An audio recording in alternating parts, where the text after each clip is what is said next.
And now it's time for Bum Reviews with Chester A. Bum.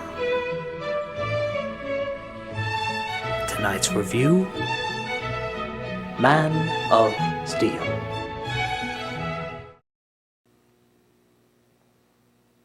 I am pissed.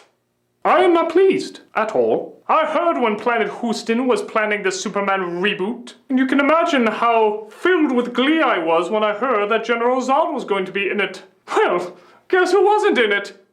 General Zod! Instead, who did they get to play his part? Some Willem Dafoe impersonator with a Mo Howard haircut. I found this especially surprising when I saw who the director was, Zack Snyder. A director so obsessed with the male form that half the machinery in this movie looks like male parts. Keeping in mind this information, how is it I was not chosen for the part? This is all natural Zod. This material is skin tight to show off my perfection. The actor in this movie is dressed like a tank trying to be a monk. Because of this, I've decided to completely sabotage this movie. You heard right. Sabotage. That's why I assure you that this Superman movie will be one of the worst Superman movies you will ever see. Not number 3 or 4 bad, I can't work miracles. But still, this one will be pretty bad. For example, I broke the wrist of every cinematographer on this movie, guaranteeing that there will be absolutely no still shots in the entire film. Oh, you thought the Hunger Games shaky cam was bad. Get ready for catching Parkinson's. On top of that, using my incredible sucking powers, get your mouse out of that comment box, I managed to completely suck away all of the actors' acting abilities. Amy Adams?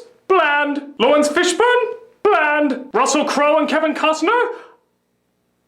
You know, I didn't have to do that to them. On top of that, I also managed to catch up with the film's editor. Using my incredible Zod muscles, which I call Zussels, copyrighted Zod, I managed to beat his brains out so severely that he's got short-term memory loss. Because of this, he completely forgot the order in which he edited this movie. When Superman lands as a baby on Earth, he's suddenly a fisherman. Whenever he's about to talk to Lois Lane, he'll suddenly be 12. And whenever there's a moment that's about to develop any character whatsoever, action scene! Tornadoes, buses falling, explosions, fake me's attacking! It'll jump around so much you'll make more of an emotional connection to your popcorn. On top of that, I laser eye thingied the original writers of this film, thus forcing them to instead get the creators of Batman Begins and The Dark Knight, who have done nothing but try to recreate Batman Begins and The Dark Knight. I recall the same thing happening to the Home Alone writer. Thus, the movie is totally convinced that it's trying to tell the story of Batman again. Except, I was even more devious. Every time the writers would finish a scene that they put together, I immediately erased their memories. Yes, you notice how that speech about what it means to be Superman seems to be the only dialogue that goes throughout the entire thing? That's because they kept forgetting that they wrote it 1,000,000 times! There's another example of that at the very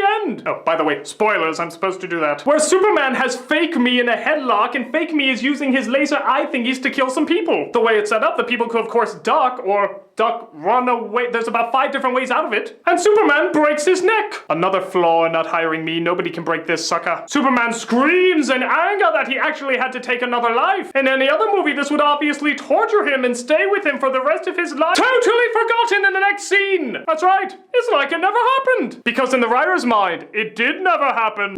You're a mean one, Mr. Zod. Of course, some of you might be wondering, how could I erase their memories? Well, you know that memory erasing kiss that was done in Superman 2?